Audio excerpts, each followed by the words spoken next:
Hello, story listeners. Today, we will dive into a chilling horror story titled I Went Undercover to a Body Farm. Every flashlight in Morro Bay scoured the forest for my missing wife, Gemma. All except his. His light pointed to the open water and lit a path to his strange little island about a kilometer from the coast. 2 weeks passed with no signs of her, and all I thought about was the outcast who fled her search party. She had a funeral, a plot in the cemetery, and a headstone inscribed with her name, but she was still out there. No one is presumed dead after 2 weeks. I didn't know what happened to her. I was convinced it had something to do with the hermit named Peter Vaughn. We don't get many pretty faces here. Gotta head down to Bec-en-Cur for that, Peter told today's guest. His voice grated me like a fly buzzing by my ear, but never in sight. The three of us huddled in the sickly musk of Corpse 14. A specimen still in the early stage of active decay despite being here 3 weeks before my arrival. The cold in northern Ontario froze time itself, it seemed. Peter called her Carol Graham. An elderly woman who at the time of her death had dedicated her life to a small bakery in Morro Bay which, after her passing, was operated by her daughter. I clenched my teeth when he told me the story of a corpse. Peter Vaughn, a man who gushed over the dead and abandoned the living. Even in her most dire moment. I pulled a dying flower from my pocket, encased in a plastic sleeve. I rubbed my thumb over the pistol until I was calm again. As much as I wanted to put a fist through his face, it wasn't in her best interest to keep calm. Our guest didn't acknowledge Peter.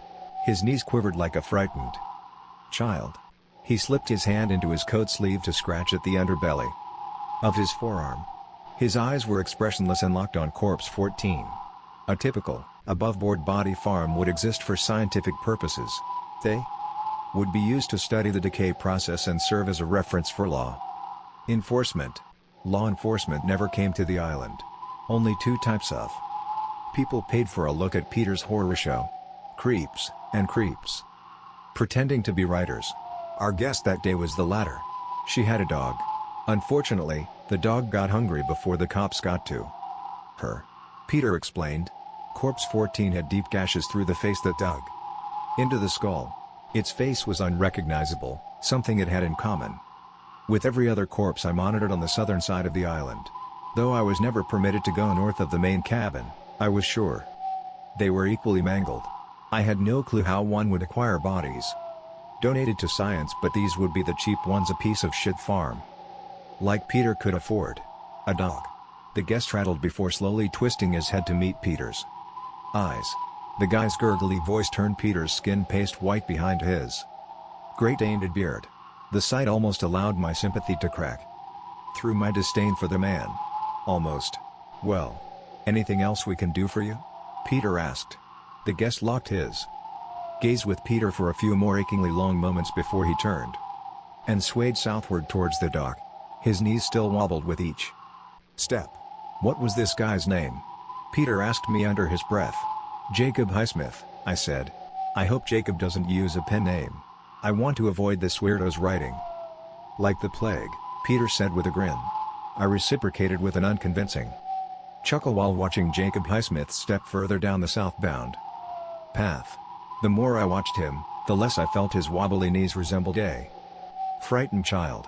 It was more like a newborn fawn, getting used to the weight of its new body. He took the first turn on the path and disappeared into the trees. Same goes for you too, Harrison.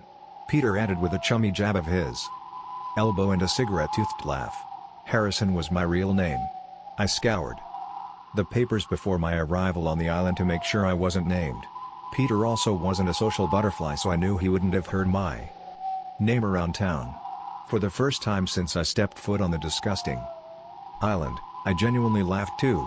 I knew my cover story worked. To Peter, I was another creep pretending to be a writer. Can you paddle him to town? I'll make the rounds on the south side this evening. Peter asked when his laughter died down. I thought I'd rather spend time with the corpses than Jacob Highsmith, but I obliged and hurried after the creep. On the path, the trees masked most of the remaining sunlight. My flashlight gave a dim, orange glow to the dirt ahead. I knew I was only 5 corpses from reaching the dock, so with each plume of rotted stench I walked through. I counted. Corpse 15, 16, then 17 passed with no sign of Jacob. The man moved with the speed and grace of a toddler. He couldn't have gone far. I flicked the light through trees and only found low-hanging branches. The path behind me was empty as well.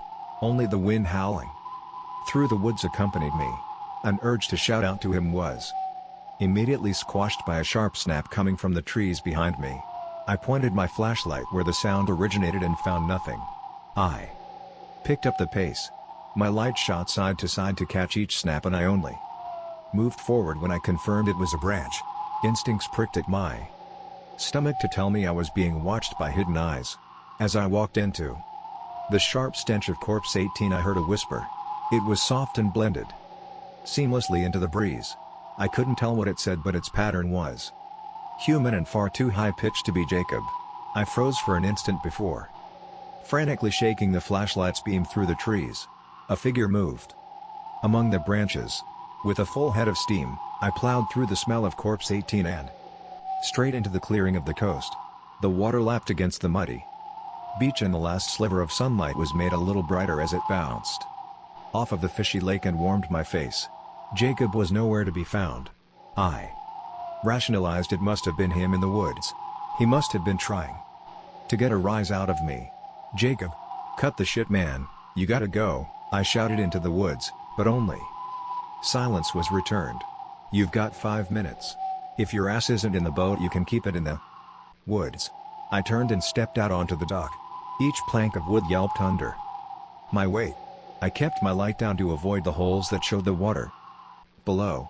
After a few steps, the dock came to an end. The cleat the boat was tied to only held a rope, severed a half-meter from the knot. The small two-seater that once swayed atop the waves, sat at the bottom of the lake. Holes punctured the boat's floor. Its edges were beaten and crushed like a soda can. I couldn't believe it. No person could do such damage to a boat. Maybe a bear, but how? The island had no animals aside from the occasional duck. Stopping for a rest, I stepped off of the dock and examined the mud for a clue as to what did this. Hoof tracks strung from the edge of the dock among the cluster of shoe prints. I followed the tracks all the way to the tree line until I heard the noise again. This time it was distinct. I'm so hungry, Dad. The unfamiliar, high-pitched voice of a young boy pleaded to me from deep in the trees behind the bushes. I shined my light over them and only caught a glimpse. A full rack of antlers swayed side to side and vanished back into the shadows. I went back to the dock in the morning. With each step, I surveyed the forest and found no sign of the antlers or children. Had I mistaken branches for a full rack of antlers? Had I hallucinated the boy's voice? Unlikely. But I had to know for sure. I passed the unwelcoming stench of Corpse 18 and saw the dock. I searched over the bushes and past the tree line, and again it was empty. Only branches, none of which resembled antlers, with their movement in the wind. The frigid nights hardened the muddy grounds and preserved the evidence of life from the night prior. I searched the water's edge first. I hoped to find the spot at which the deer swam ashore, but found nothing. I searched every inch of the beach clearing, and the hoof prints only started at the end of the dock's wood planks and led into the woods. It was as if the animal docked before coming ashore. All of the surrounding shoe prints were too large to be mistaken for children. I followed my shoe prints from the night prior as they trailed beside the hoofs. They were too similar. They were spread apart in an identical pattern. The animal seemed to walk on 2 feet. I heard the rumble of an engine. "Hi there. Mr. Vaughn not round today?" called a voice from over the water. I turned to see the mailman's familiar black, unkempt beard wrapped around his jaw and topped with a bulbous, cherry-red nose. I recoiled at the sight of him. The mailman was sure to be familiar with my wife's disappearance. It was possible he knew my face, and could blow my cover. But nothing was around to mask myself. So I threw the hood of my coat over my head and hoped for the best. "He's caught up in something," I called back. "No trouble in the slightest. I suppose I'm running pretty early this morning," he assured me. I felt his eyes study my face. The rusted gears in his brain churned to pinpoint why I looked so familiar. I wiped my brow to break eye contact. He continued, "Anyways, I'm supposed to hand-deliver Mr. Vaughn's mail, but you'll do just as fine, I imagine." He pulled a sealed envelope from his bag. I kept my eyes to the ground. and hoped the brim of my hood masked my face as I took it from his hand. I suppose it fell off my desk at the office, so it's a few days late getting here. Boss said it had to get here pronto. I figure it don't get more pronto than the butt crack of dawn, eh? He gave his own joke a laugh before turning his attention to the mangled boat on the lake floor. Goodness. You know, I can have a new boat ordered for you. I don't think Davy's got any more in the shop, so it may be a few weeks. That would be good, I said, as short as possible. Yeah, well, have Pete radio in when he's got his payment ready. And same goes for if you folks need anything in the meantime. And course I'll come round when there's mail to bring. Thanks. Will do, I said before turning towards the tree line to retreat. I heard his boat engine sputter before roaring again, ready to take him back to the mainland. I took a sigh of relief at the close call, before he screamed over the volume of his engine. And I was real sorry to hear about your wife. It was a damn shame. Shit. Snow started to fall on the walk back to the cabin. I hated the snow, especially on this island. It snowed about half a meter the first week I was on the island, and we had to clear the snow off of the corpses for our daily inspections. I nearly vomited when my pinky slipped into one of the bullet craters in Corpse 16's skull. I couldn't dwell on the memory. All I thought about was how I was going to keep the mailman's mouth shut and the contents of this letter. What was so important that it had to be brought out immediately? I considered ripping it open and taking a look, but doing so would ruin the rapport I've built with Peter. In the time I spent plotting ways to open the letter, I made it back to the cabin. The fireplace burned in the living room. I slipped my coat off and threw it to the standing coat rack before sitting on one of the rocking chairs in front of the fire. As I bent over to take off my boots, I noticed Peter's office door was ajar down the hall. I never stepped foot in the room until then, and Peter made a point of keeping it shut. I never wanted to give Peter a reason to not trust me, so I never questioned it. But I had his trust, and it was time to find answers. Hell, at the bare minimum, he might have some glue in there. If I found it, I steamed the letter open and glued it back with Peter never knowing the difference. I tapped on the cracked door. The thought of him answering didn't occur to me until I had already tapped. I should have prepared a reason for me to knock, but thankfully, it wasn't needed. The other side of the door remained silent. I nudged it open. A solid oak executive desk sat facing the door and lit by the window light. Its surface was clean except for a small reading lamp and the CB radio. The refrigerator hum filled the room as it preserved our rations for the coming weeks. Besides, it was a gas can left without a purpose since there was no longer a boat to fill. To the right, mounted above a shelf, was a single-barrel shotgun. On the shelf itself sat a box of shotgun cartridges, half empty. I took a step in and turned to see a large corkboard hanging beside the door. A collection of about 100 faces stared back at me. Some were sketches, a few were clearly cut from family photos, but the majority were clipped from the obituaries. The obituaries appeared to be sorted by time of death. I assumed the same order applied to the pictures not clipped from the obituaries, including the most recent photo of a boy. He couldn't have been older than 7. He gave a bright grin with a hole where his incisor would be. The oldest picture in the lineup was the Moreau family. If you had heard of Morro Bay, its namesake, the Moreau family, is likely why. They were the first family to settle in the area back in the late 1600s when a heavy snow sealed them away from their trade route. Without a high crop yield, death was a certainty. A coin flip between freezing and starvation. When the snow melted, all that remained of the family of 8 was the eldest son, Louis Moreau, and his family's bones covered in his teeth marks. Though distant family members wrote they had seen the other 7 members since the incident, Louis was the only confirmed survivor. I took a step back again to gaze over the massive paper faces when I noticed a single word above them all written in bold red: beware. I chuckled. The nut job must be a ghost hunter or something, I muttered to myself. I went back behind the desk and yanked at the drawer, but it didn't budge. Locked. As I looked around the room, I caught a blur through the window. A figure walked into the northern forest, forbidden territory for me. I couldn't tell who it was, but I knew it was human.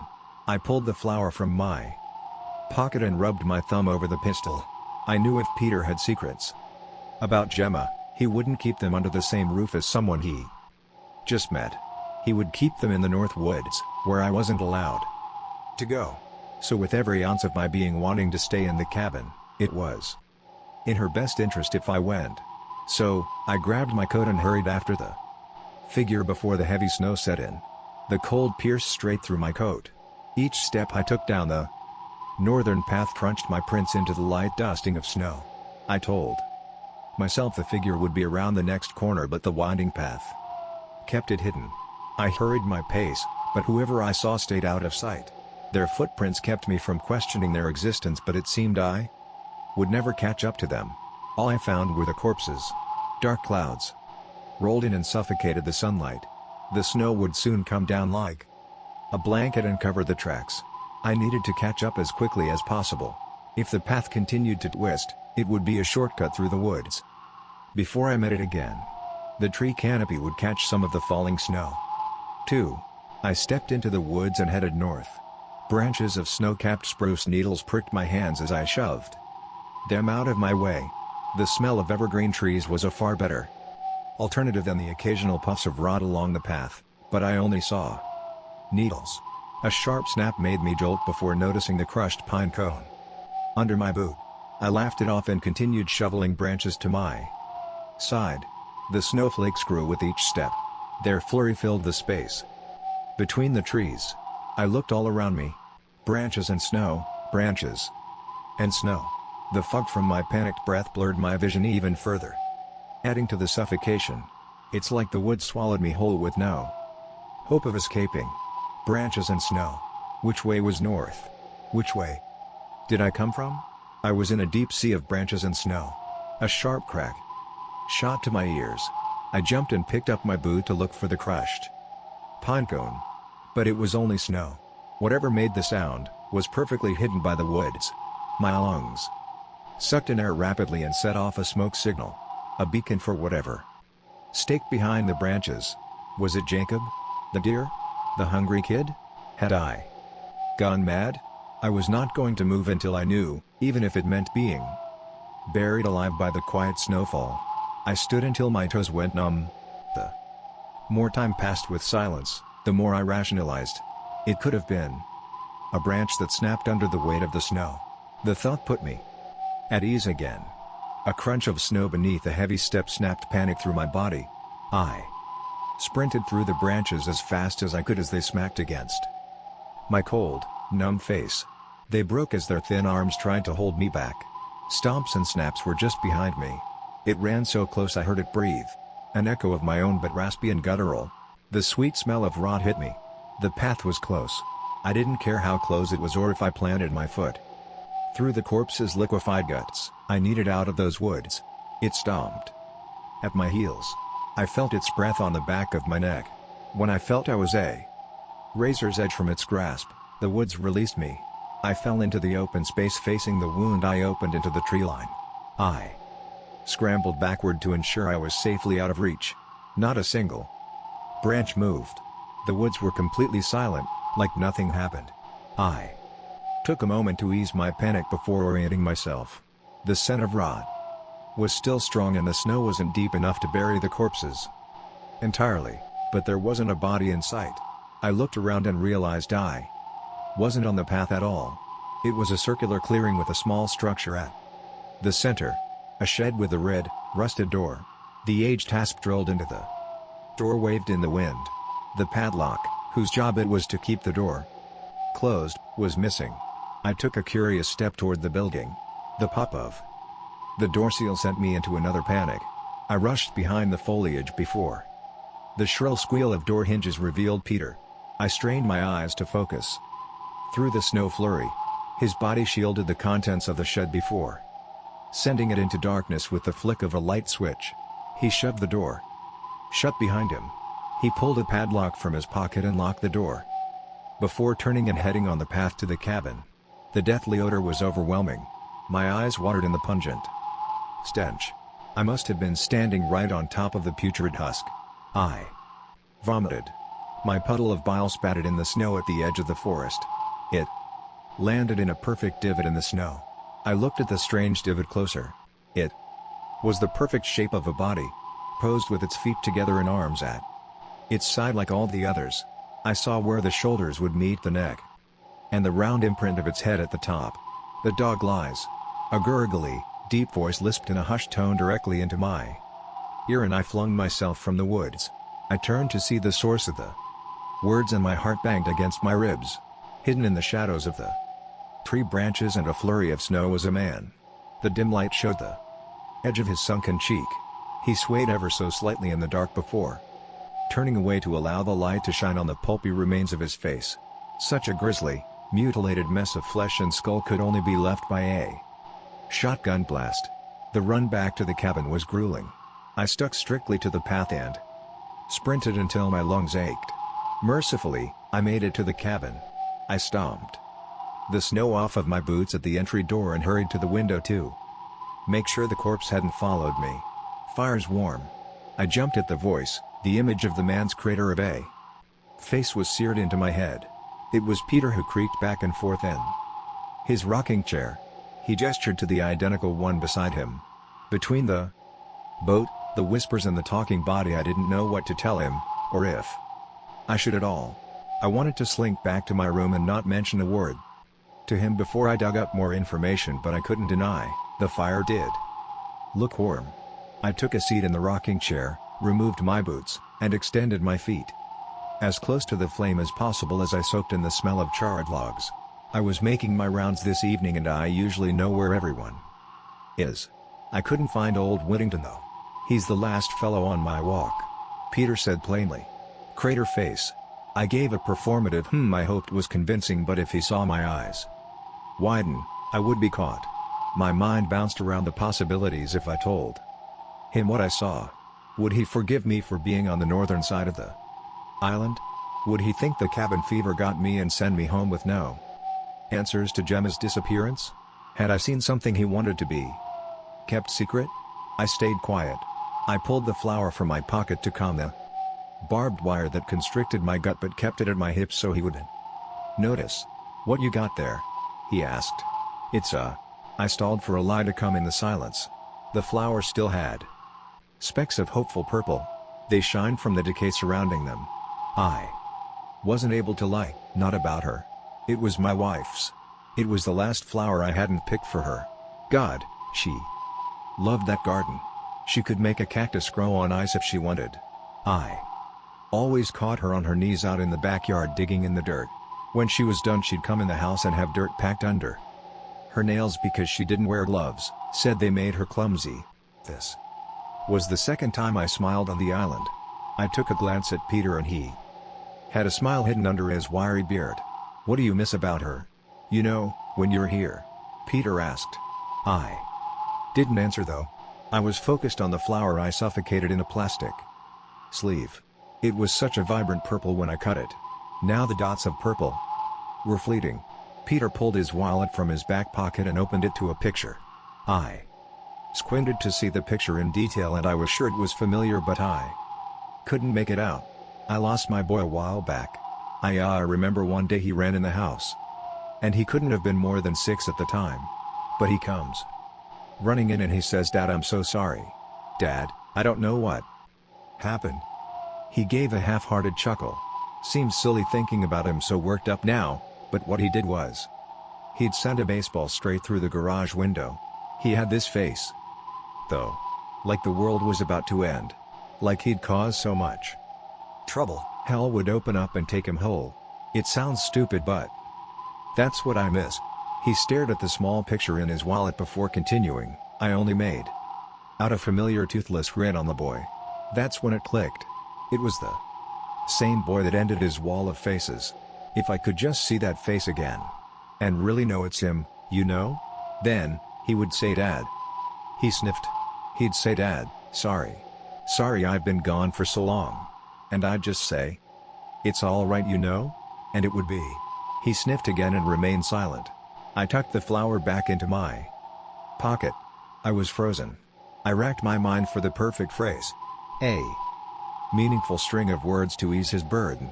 "I miss her hair," I blurted out. The fire applauded my blunder. He chuckled. A chuckle that rolled into a full laugh as he slapped me on the knee.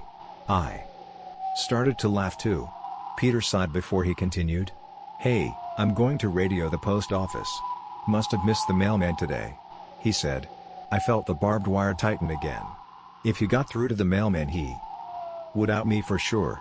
As much as I wanted to see what was in the letter, I had to sacrifice it. Actually, it already came. "Should be in my coat there," I said. He felt around the pockets of my coat and pulled out the envelope with a thankful nod. On his way back to his office, he placed his hand on my shoulder. "She would have wanted you to make good with the life you have left." He gave my shoulder a couple of assuring pats and drugged my chance at information into his office. I thought back to what the crater face whispered. "The dog lies." Peter's door slammed open against the wall. He tore through the living room, bolted through the front door, and into the deepening snow. I stood to watch through the living room window as he cut through the snow and headed south towards the boat dock. With Peter's office door wide open, I had to know the reason he was so terrified. The gun, radio, refrigerator, gas can, and even his board of faces all seemed untouched. But the previously locked desk drawer was left open and stuffed with papers. I pulled the page on top out and read. Patrick Whittington. Deceased, cancer. Date, November 24, 2025. Beside the writing was a picture of an old man and below was a long string of coordinates. I grabbed another page from the drawer. Carol Graham. Deceased, surgery complications. Date, October 13, 2025. Again, below were coordinates, and beside was a picture. Only because of the familiar chin was I able to identify her. This was corpse 14. If this was to be believed, she didn't die at home with a dog. I rifled through the papers, paying close attention to the causes of death. Heart disease, stroke, liver failure, old age, so on and so on. Only a couple of car crashes in the stack could have caused facial damage. The rest were unexplainable. On the desk was the envelope I received from the mailman. The seal was crudely torn open and its insides removed. I looked around the desk to find the letter it held until I found it alone on the floor. I picked it up and turned it over to read the message. It was the same as the others. Coordinates, a picture of a familiar face, and the message. Jacob Highsmith. Deceased, overdose. Date, January 14, 2025. A full week prior to when he set foot on the island. Knock, knock, knock. The sound was faint from within Peter's office. I shoved the letters back into the desk drawer before I slammed it shut and stopped to listen closer. I was alone. My breath and heart worked to make the only noise in the cabin. Knock, knock, knock. This time they were followed by a muffled voice. Without hesitation, I grabbed the shotgun from the wall and stuffed a handful of cartridges into my pocket before sneaking back into the living room. It was empty. Knock, knock, knock. "It's cold out here. I'm so hungry." The voice ached. I snapped the gun open, slid a cartridge into the barrel, and clapped it shut. Again. I wedged the stock into the pit of my arm and listened. The voice had a rattle like a diamondback. It was him. Jacob Highsmith, the creep who pretended to be a writer the day before.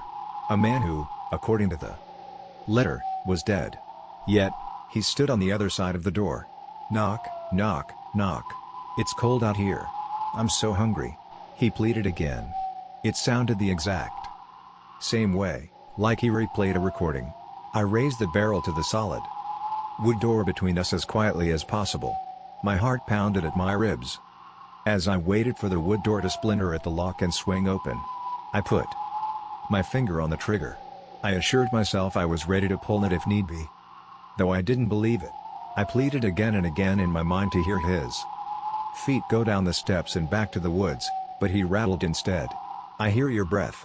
My lungs halted. I felt my bones turn to ice at his words, and still he continued. "It sounds angry. Angry for a long time," he said before what I only imagined was a chuckle, but it sounded closer to a rasp. "Because your flower girl is pushing daisies?" Again, it rasped. I gritted my teeth and strangled the barrel of my gun to keep quiet while he continued. To rasp and hack at my misfortune from the other side of a door. I wanted to open it. I didn't have to assure myself. I wanted to pull the trigger. A sharp crack came from the other side of the door, followed by an immediate wail. Pushing daisies. It repeated after another crack and wail. This time he sounded different, younger even. A flurry of pops and cracks broke up his laughter. Pop, snap, pop. Through the small gap was a sliver of its shadow. With each crack or pop it jolted from one side to another, growing, shrinking, growing again. An odor wafted under the door. It didn't smell like death in the same way the corpses did. Instead, it smelled like life. Life that should have died a long time ago. Daisies. Daisies. Daisies. It repeated over, and over, and over. Each time. Its voice groaned from youthful to old, masculine, to feminine, raspy to clear, and between each was an inhuman rumble that shook the door. Daisies. Daisies. With one final snap, it was silent again. The shadow beneath the door was still and thin. In a single step to my left, the shadow was gone. I followed the sound of its steps through the wall with the barrel of my gun. I pointed across the coat rack while it stepped on the other side of the wall, sounding more like the clop of hooves. Left. Right. Left. Right. I passed over a table, and a bookshelf, and turned the corner until my sighs were aimed at a frail glass window. I waited. Every ounce of me quivered in anticipation as I waited for it, whatever it was, to turn the corner into the window.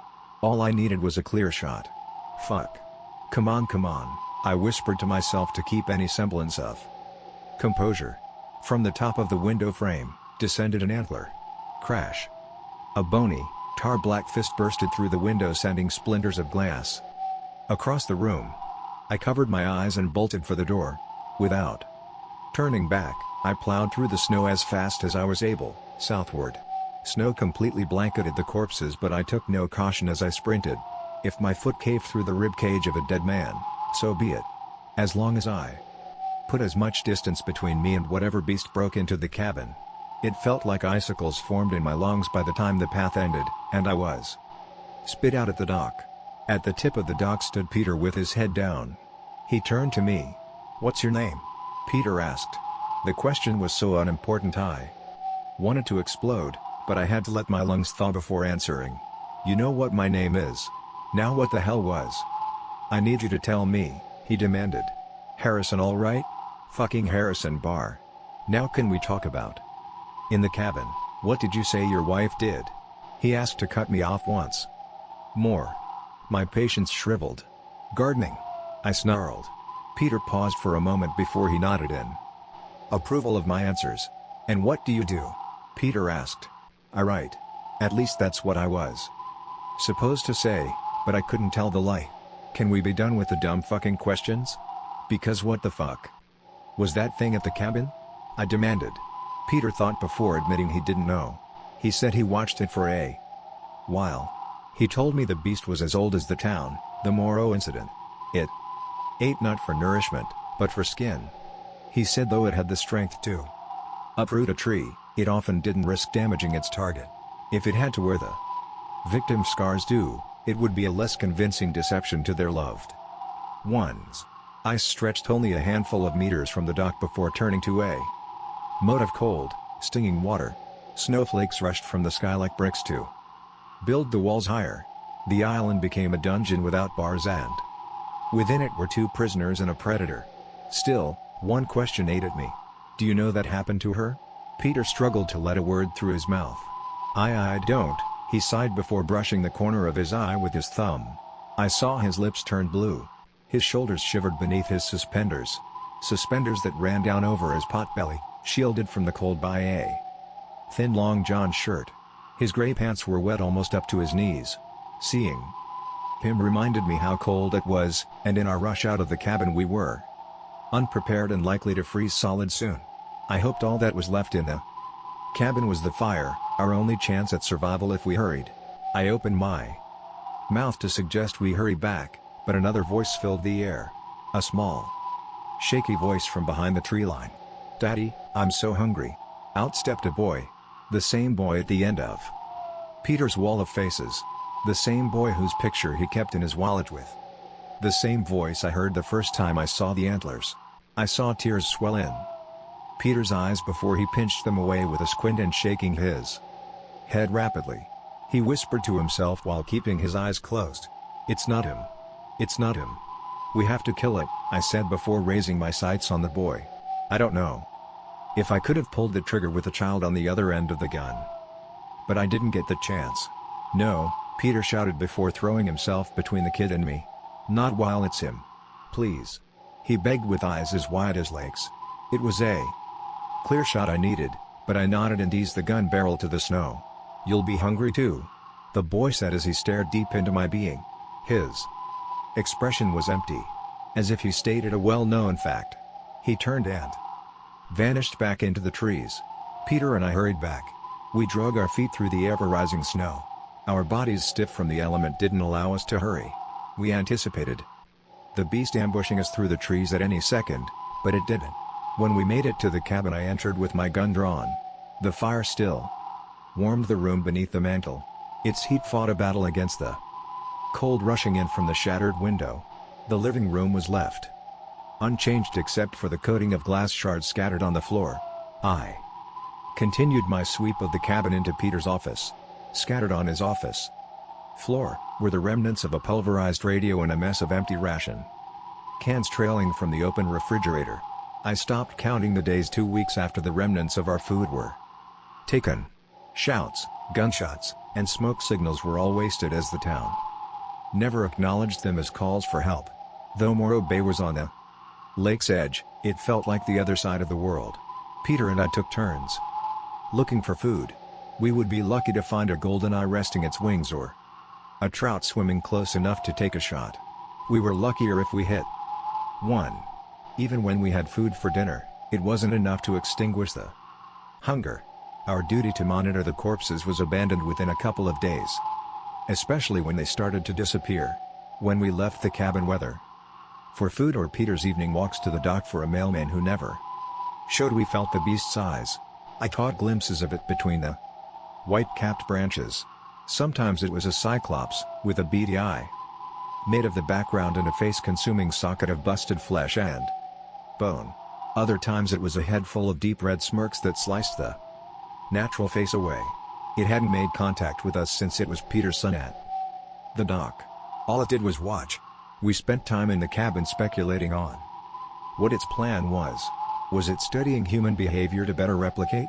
Was it keeping us captive to have fun at our expense? Theory after theory was considered, but the circumstances brought us to the edge of madness. I started to see it in my dreams. I dreamed of Thanksgiving dinners, a math lesson in my third grade classroom, and a boring day wasted at the DMV.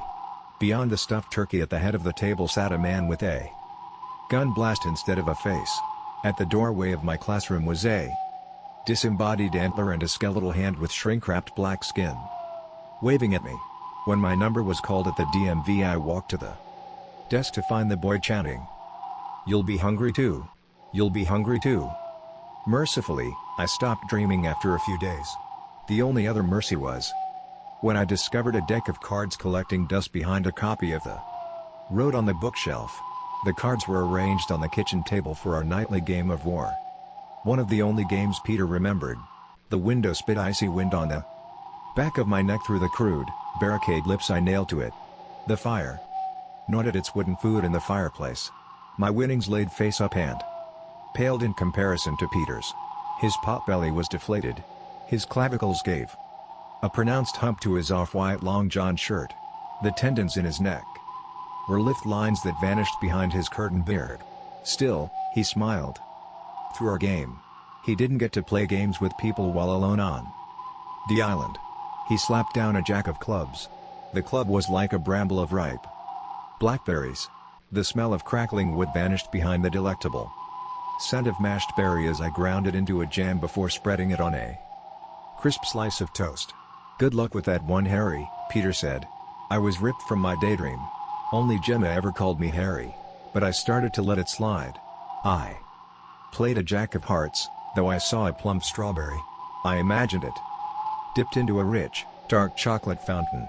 The plaps of liquid divinity drooled from the tip of the berry and onto the floor before I caught it in my mouth and tasted the wonderful concoction. My stomach growled like a cougar ready to pounce on its meal. Maybe the next strawberry will go nicely with cheese. A sharp cheddar or a war, Peter exclaimed before his shrunken belly bounced with a chuckle. We put 3 cards face down. 1, 2, 3, war. My 4th card placed face up was a queen of spades. A difficult card to beat, but he does with a king of hearts. The suicide king. I stared at it. The blade slid so peacefully through the back of his head. The framed moment before his eyes closed to a calm end. The little red heart in the corner of the card gave its final beat. Was that the escape we would get? Was death our only way off of the island? The corpses stalking the woods, the antlers and bony fist, the little boy, the hunger, and Jamal. Weighed too much to carry. I broke. The cards sprawled across the table, blurred as tears rushed into my eyes. I hammered the table with my fist. Before I covered my eyes with my palms, my nails clawed at my hairline. I wanted to dig beneath the skin, to find a way to peel my face from my skull, so no one saw me break. My leg bounced desperately for relief, but it was no use. I felt a warm touch on my shoulder. Peter stood with his hand stretched over the table and a look of understanding. I gathered myself with a sniff and squeezed the tears from my eyes with a squint. Fuck. I muttered before a slight chuckle to wash away the embarrassment and dread, but it stuck. I looked up at Peter, who gave me a slight nod. Guess I win that one, he said, and we both laughed. Knock, knock, knock. The sound sliced through the room before he raked in his earnings. Hello there. Anybody round? I was waiting by the dock and nobody seemed to be coming. My heart stopped. On the other side of the door was the mailman. I imagined his Rudolph nose signaling us to safety through the door. I stood from my chair and hurried toward the door, but Peter caught my arm in a vice grip. I glared down at him before I saw his finger dividing his puckered lips, miming a shush. What? It's the mailman. We're saved, I whispered. What if it's not? He hissed back. I paused. It seemed so obvious. The beast easily could have eaten him and worn his skin before he made it to the cabin. I couldn't believe I was about to throw the door open for it, blinded by the possibility of rescue. Oh well. I suppose they may be. The voice faded away, paired with footsteps. I crept to the door and cracked it open. The mailman stomped through the blustery night and onto the dark north path. I turned to Peter. What if it is? I asked. The mailman was our only chance to get off the island, or it was an obvious trap. With the ever-approaching reality of starvation, I was willing to risk it. Peter hesitated before speaking. Damn it. Okay. He stood and rushed to the shotgun and handed it to me. Go get him. If that thing doesn't have him yet, it will soon. He slid his arms into his coat and stepped into his boots. What are you doing? I asked. Someone has to keep his boat floating, Peter said as he rushed around the room. He grabbed a box of shotgun cartridges sitting on the floor beside the fireplace. His finger swirled in the box before he started patting at his coat. Check your pockets, he demanded. I did and only found balls of lint. I cracked open the shotgun and inside was a single blue eye staring back at me. I've got one, I said. Make it count, he said. I swung the door open. The evergreen smell was sharp and the snow fell in fists. Peter, don't let it get you, I said, and we stepped into the snow. It was dark on the northern path. The trees formed walls to block the moonlight. Only the stars reflected on the deep snow. I submerged my boots and swung them forward with each step. A crunch of ice or a plop of snow fell from branches. Each time I aimed down the sights and found nothing. There were no more plumes of rotten stench on the trails. The corpses were all gone. Ice and pine were all that my nose found. Hunger seized my stomach in brief cramps. I questioned whether to call out to the mailman but quickly decided against it. The sound of my boots as they crushed the snow was already too loud for my liking. A faint whisper snuck from behind me. I turned and threatened with the business end of the shotgun. The trees in My sight only swayed in the lake breeze. I knew it was a whisper. It was far too familiar. I was ready to fire, but nothing came out of the tree line. I tucked the shotgun beneath my shoulder and continued down the path. The fight against the snow drained me.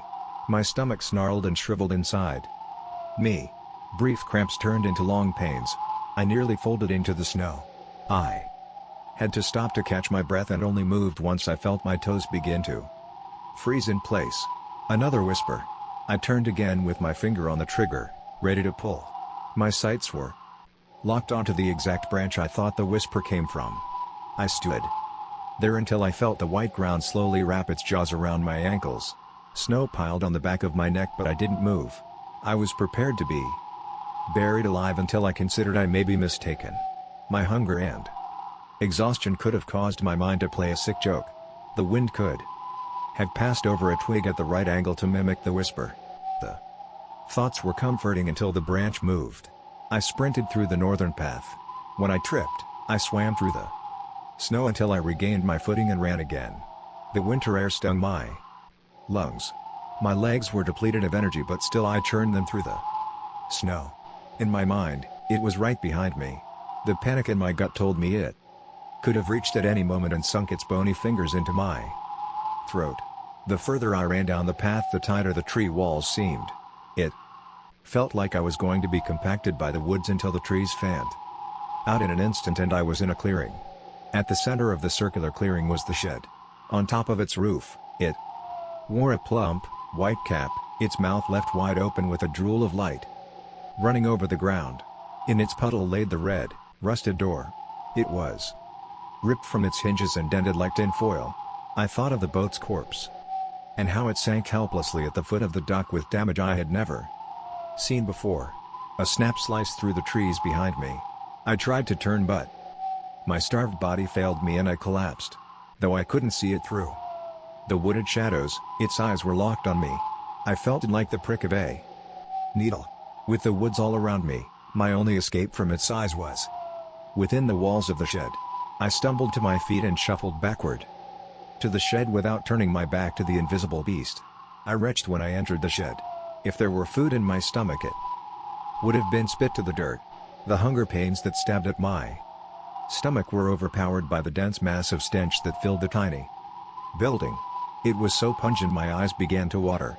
I shielded my nose into the crook of my elbow. Though the stench was loud, I heard nothing beyond my own breath. In front of me was a blue curtain, better suited to an emergency room than the shed. I had to know what caused the rotten odor before it sat heavier at the back of my tongue.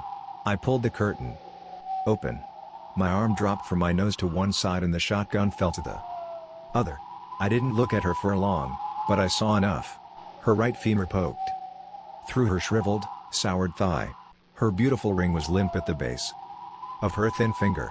Her hands wrapped around a bundle of purple asters in various stages of decay. Her face was spared the brutality of the other corpses. Though the skin was peeled and the maggots wriggled in her eye sockets, I knew it was her. My Gemma. I threw myself to the ground outside the shed. On my knees, I screamed down at the earth. My tears fell to the snow and waited to freeze. I banged my fists into the dirt again and again and again until they throbbed. I wanted to punch a grave into the ground and bury myself alive, but my starvation beat my sorrow and I fell into a somber ball. A voice called to me from the trees. The dog lied. I looked up and saw the mailman stalking at the tree line. I stayed on the ground and watched him. He stood entirely still and without saying a word. What do you want?" I yelled. He stayed quiet. Crack. His shoulder jutted from his torso and he groaned a guttural, unnatural wail. I didn't see pain on its face. Its screams were a performance. Unnatural, showing to burrow its claws into my psyche. Pop. His arm extended until his palm was the same height as his knee and the beast howled with the voices it collected. A flurry of snapped bones, popped joints, and a choir of screeches shook the woods as the mailman's skeleton grew to lengths his skin was unable to contain. Flesh fell to the ground in chunks and shreds to show the tar-black skin underneath. Its knees folded backwards and its feet curled inward and calcified into hooves. Snap. The mailman's jaw lurched forward and his upper lip came with it. The skin around his unkempt beard began to tear. The bridge above his plump rosy nose tore straight across to make room for the pale, skeletal snout. Points grew from his scalp until a full rack of antlers surfaced. It stepped towards me. I fumbled into the shed and got my grip on the shotgun before I bolted for the tree line. I ran forever through the trees before I found the northern path again. I swayed the gun in all directions behind me in anticipation of the beast barreling through the forest before I realized it was not chasing me. It stayed at the shed. My eyes were saucers. My chest heaved desperately and my fingers constricted the snow waiting for the unbearable panic to subside. I reached into my pocket and pulled out Gemma's last flower. I rubbed over the plastic hump. The stem was squishy, soaked in age. The petals flushed their bright purple specks for a total, deathly brown. "Make good with the life you have left," I muttered the words with a scoff. "I can't make good without justice, and my Gemma would get hers." I stood up and left the dead flower in the snowy divot I created before I marched back to the cabin. With the shotgun in hand, I only thought of one thing. The dog lied. The flakes fell harder with each step I took towards the cabin. My feet went blue as the snow poured over the walls of my boots and melted into a puddle. The numb scent of winter was interrupted by a subtle smoke. It was a smoke that filled the gaps in the air between flakes and trees. The further I walked, a warm light made the shadow branches whip in the woods. I emerged from the path and into the bright light. The cabin was engulfed in an inferno. A beacon of black smoke stretched into the night sky. Flames crashed through the open windows and through the front door onto the porch. The fire roared as it destroyed the cabin. A shadowed figure stood in front of the bright flame. In one hand was the gas can left next to the fridge, and in the other was a manila folder with paper faces sticking out of the sides. He turned to face me. Postman's boat was all torn up. Figured this was our last chance. "No way. The town can ignore this," Peter said. He stopped for a moment after looking at me. I was coated in hate. I wanted his blood on the snow. I wanted my justice. He spoke again. "That is you. Right, Harry?" I stomped up to him and smashed the butt of the gun into the bridge of his nose. He fell to the ground. Blood immediately spilled from the gash. He was stunned when he looked up at me. I aimed the shotgun at his chest. "You lied to me," I said. He thought before he hung his head. Blood started to drip from his chin. "I know this don't look good. But I was saving her. Saving you. By letting her rot in a fucking shed, you piece of shit. I've been sick. Wondering where she was. Wondering what happened to her. All while sitting at an empty grave. That's all you left me. An empty fucking. They're all empty. Every one of them is empty," Peter snapped back. He sighed before he continued. "Every time I get a letter from the city I go to the gravesite to dig it up. Before it did, I would bring it over here where I make them unrecognizable. So their face can't be used to lure grieving loved ones into the woods because that's what that monster does." "Why not tell me?" I asked. "I told the city. I wanted her loved ones to have some closure. I knew it couldn't be enough. It was all I could do." The gun felt heavier, but still I aimed for his heart. He continued. "Whenever I got to the graveyard, I heard it. I counted on it each time. It was my boy's voice telling me what kind of sick person digs up a grave. Or, 'I hate you, I'm glad I'm not your son anymore.' Anything it could say to get in my head. To make me stop." A tear slid down his cheek. He brushed it away quickly while clearing his throat. "How?" I had to know the answer, but the question was stuck in my chest. He answered it anyway. "I found her at the bottom of the hill with her leg broke real bad. She was gone when I found her. I heard my boy's voice come from the woods around us and it was close. No one else was even in earshot. I just knew I could make it to my boat with her." I lowered the gun. Peter whipped the blood trail from his nose with the palm of his hand. He put a hand on the ground to give himself leverage to get up, but he stopped. His eyes met something behind me. Something so foul it forced his chest to convulse and his eyes to swell with fear. A gentle hand rested on my right shoulder. I missed you so much, Harry. I knew it was impossible to hear it, but yet it was there. I longed to hear her voice again. It was like the events of the past few weeks hadn't happened. Like she came home after her hike like all the hikes before. The heat from the cabin became unbearable knowing Gemma was behind me. I started to turn, but the illusion cracked when I saw her hand. Her soured skin retreated from the base of her nails. Each knuckle of her fingers were bold humps with splits in the skin showing the white inside, and at the base of her ring finger sat her ring. I wouldn't dare turn all the way around. The thought of staring at maggots where her eyes once were made my stomach contort. I wanted to live with her voice for a little longer. "You're doing the right thing," Gemma said to me. She gently rubbed her skeletal hand against my shoulder. "Don't listen to it, Harrison. This is what it wants," Peter pleaded. The flames roared louder behind him. Sweat beaded on my forehead. The final shotgun cartridge sat in the barrel, ready to fire. "The dog took my bones, Harry. Took them and hid them from you. He left you with only dirt to mourn," Gemma stated. My anger returned when I pictured the empty dirt beneath her headstone.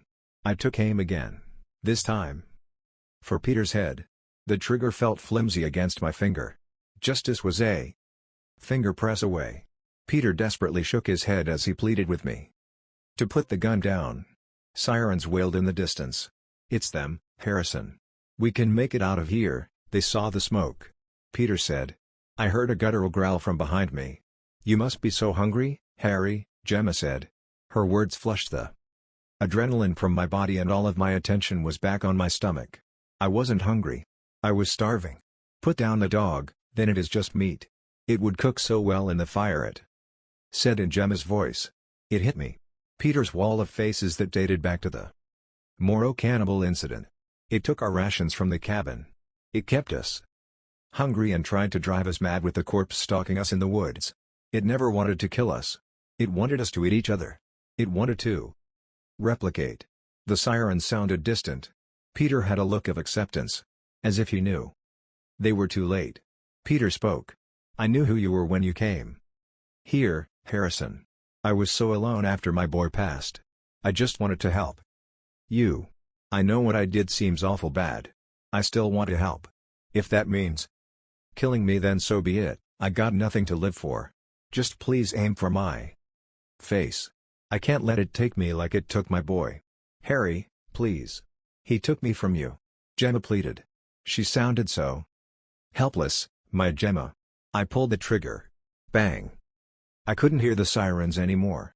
I couldn't hear the fire or the voices of Peter and Gemma. Only a ring consumed my right ear. A ring so shrill I fell onto my hands and knees. The ring rattled my brain into a piercing migraine. I tried to keep the pain at bay with my closed eyes, but it didn't help, so I opened them. A few centimeters in front of me was the shotgun, lying in the snow. The gunfire smoke coated my open mouth. Beyond it, in the light of the fire, was a manila folder. Its insides of faces were free. They spread over the ground and were scattered to the wind. A firm hand grabbed my arm and yanked me to my feet. "We need to go," Peter shouted over the scream of my ringing ear. I turned behind me and saw Gemma. Her femur still poked through her thigh, but her shoulder popped unnaturally far out of place. Her arm shot far beyond the limits of her dead skin. The shotgun blast left a hole in its head, but it didn't die. It was turning again. Peter yanked me down the south trail towards the dock. I tried to keep up, but the hunger made my muscles ache. The migraine made each step a sharp pain, and the ring masked the encouragement he gave me. He kept pulling me forward. When I faltered, he got me back on pace. I felt the beast's eyes on the back of my neck. Peter felt it too. His throat strained out a yell inaudible to me. He looked more and more panicked with each step we took. I knew it was getting close. I started to see its antlers out of the corners of my eye. I snapped my head around to see only branches. Peter screamed again, but I read his lips as help. I closed my eyes and only ran with Peter's guiding hand. I ran as hard as my emaciated body would carry me, but it had enough. I collapsed and Peter's hand released me. I opened my eyes and looked around. Peter fell a few steps ahead of me. His energy also drained from hunger. I waited for the beast to get us. Death would come with it since its plan failed. I chose to face it with dignity. I found the strength to stand. My knees nearly buckled under my weight. When I stood, I saw beyond Peter. I saw the dock. The wooden platform extended into a lake of blinking red, a pattern given to it by the 3 emergency boats about to make land on the island. I turned and saw inside. The tree line was a pair of antlers poking from the top of a deer skull.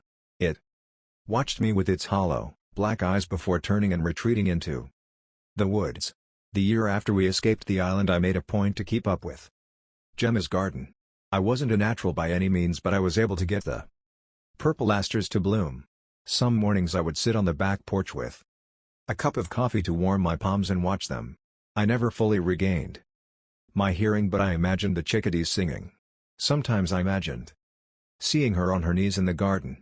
I imagined she dug her bare hands into the dirt to give a nest to her next flower. One morning, I sipped the sweetly bitter coffee and peeked through the steam to the forest at the edge of my backyard. Something stood behind a tree trunk.